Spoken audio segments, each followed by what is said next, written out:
All right, the last case I have here is Nichols versus USD 400. In this situation, we had a football practice. And at the end of practice, players were instructed to return to the locker room.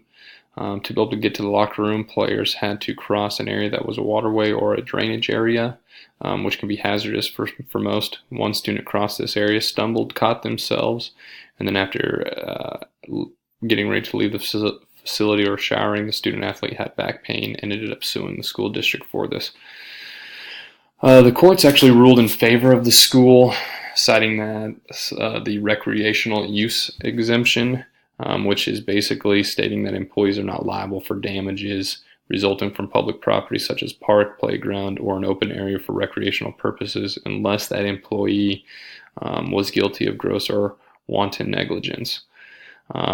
In this situation, reactive measures, I would definitely be evaluating facility issues with my maintenance director.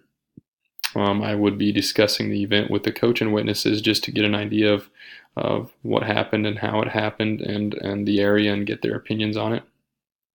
And then also review practice policies. In this case, I believe practice was pretty late in the evening, which can even provide further hazardous situations, especially with this waterway. So I would definitely think we need to review those practice policies and make sure that we're putting students in a successful position.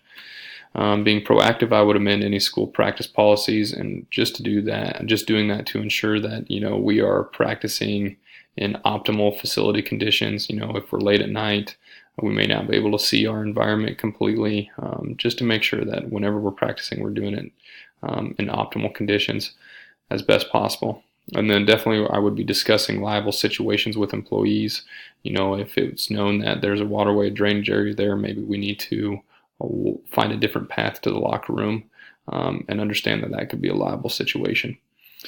And then I would definitely be documenting and correcting any current facility issues with my maintenance director. That would be walking on the grounds, walking throughout the school, documenting any issues that we might find that maybe not up to code or might provide a hazardous situation, and then correcting those with whatever means necessary. And then with professional ethics, I would provide satisfactory environments for students and student athletes. Students come first and foremost, and we need to make sure that we're providing facilities that are suitable for them. And then I would need to communicate needs of students to faculty to ensure safe situations. I think communication amongst faculty, making sure that we're providing safe environments for all of our students is most important. So making sure that happens. Here are my resources. I really enjoyed this module and being able to look into some of these cases and seeing what ended up happening with them, and learning about a little bit more of the school law. So there's my presentation. I will see you guys later.